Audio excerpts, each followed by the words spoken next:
Hello, my name is Ryan Harp, and this is going to be assignment number 5 for FTE 211, the 1911 Advanced Armorers course.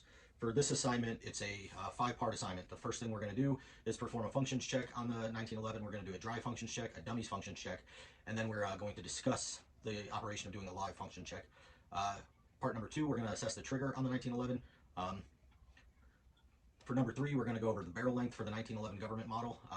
Then number 4, we'll go over the twist rate of the rifling for the 1911 government model. And then for the 5th part of this assignment, we're going to check the 1911 headspace and ensure that it is within manufacturer and SAMI specs. But first and foremost, anytime we're working on a firearm, we need to ensure that our work area is clear of any live ammunition. In the area, we've only got some dummy ammunition, some snap caps. So next thing we want to do is make sure that our firearm is clear and free of any ammunition. So the first thing we want to do is normally remove the feed source, already done. Next, we're going to lock the slide to the rear, which is already done, and we're going to visually and physically inspect. Look away, come back at it again, visually and physically inspect. When we're satisfied, we're going to let the slide go forward and drop the hammer just so we know that the firearm is clear and free of any ammunition. So stay tuned and we'll go over each step. So the next step of this week's assignment, or the first step rather, is going to be to perform a functions check. So again, we're going to be manipulating the trigger on the weapon, so we're going to verify that the weapon is free and clear of ammunition. Always keep it oriented in a safe direction and make sure we've got no live ammunition in the work area. Okay, so the first thing we're going to do is check the safety. So we want to make sure that we don't have the grip safety depressed, and we want to activate the trigger. So pull the trigger without the grip safety pressed, weapon doesn't fire. So next thing we're going to do is engage the thumb safety. Thumb safety is engaged. Activate the grip safety. Pull the trigger, weapon still doesn't fire. So we're going to rotate off each safety, or rotate off the thumb safety, depress the grip safety, pull the trigger, the hammer should release. Good.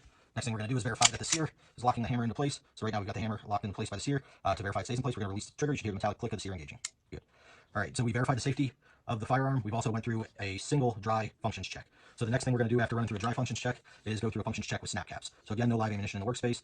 We have nothing but snap caps loaded into this magazine. Lock the chamber to the rear, visually and physically inspect again before we insert anything in there. Keep it oriented in a safe direction. All right, so right now we're going to inspect the feeding and the locking stage. All right, so we got it fed. We've got the barrel locked in place. It doesn't just move freely.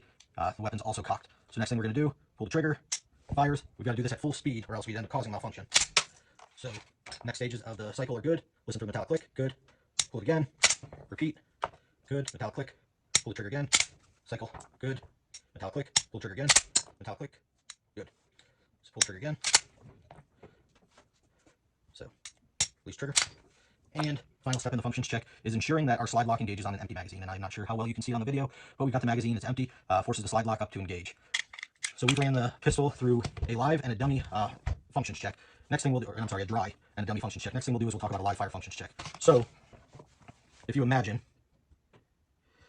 you're going to run live and dummy in one magazine. So you'll go live, dummy, live. So what we want to see with that is we're going to load the live magazine in. So we cycle the first live round in, like so. Pull the trigger. So everything, this is where we can test the full cycle of the firearm. So pull the trigger, goes bang, puts the next round into the magazine. So now, pull the trigger, no bang. So rack it, next live round, pull the trigger, goes bang, locks back on an empty slide. The reason we insert the dummy round in between each live round is to test just to make sure we don't have a runaway gun. So if we had a runaway gun, and we pulled the trigger, fired, what would happen is that hammer would come right back up, striking the next round, and it would just run away, and we'd have to remove the feed source or somehow activate the safety in between, essentially automatic fire, which is not what we want to be dealing with, and that's why before we do repeated live fire, we go through the mix of, I used to call them dummy ball drills, but that's why we operate that way, to make sure we don't end up with a runaway gun. All right, so again, free and clear of ammunition. Next stage of this week's assignment is to assess the trigger. So this trigger, I'm not going to lie to you, sucks. So right now, we've got the firearm cocked.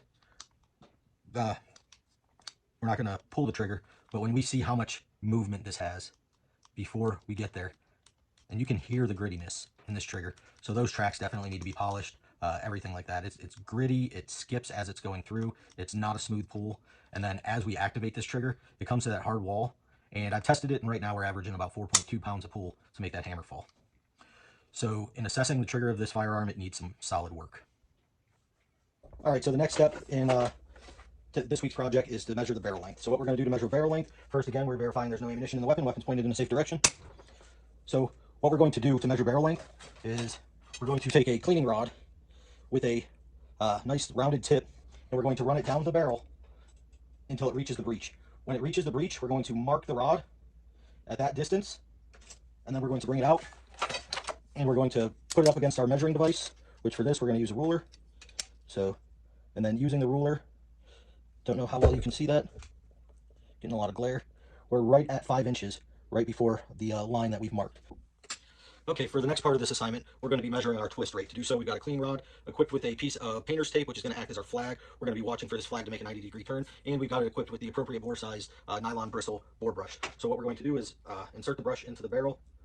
So get this to its 90 degrees and mark that.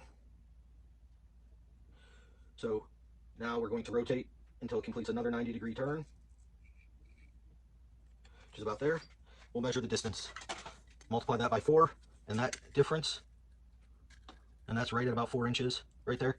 So that difference gives us 4 times 4 is going to be a 1 16-inch twist, which is about right for government model 1911. All right, so for the last part of this week's assignment, we're going to go ahead and measure the head spacing on the barrel. So we've got these nice go and no-go gauges for 45 ACP. Take them out of their packaging, and these are hardened steel, so we want to make sure that we are keeping them just under the tension of our hands, not under the tension of any spring. We don't want them damaging the inside of the bore. So the first thing we're going to do is start with our go gauge, which we have right here. So we're going to insert the go gauge into the firearm behind the extractor claw, and we're going to push the barrel all the way up and make sure it's fully seated. So right there, we've got the barrel engaged in the locking surface. We can see that it's fully seated in, the locking surface is engaged.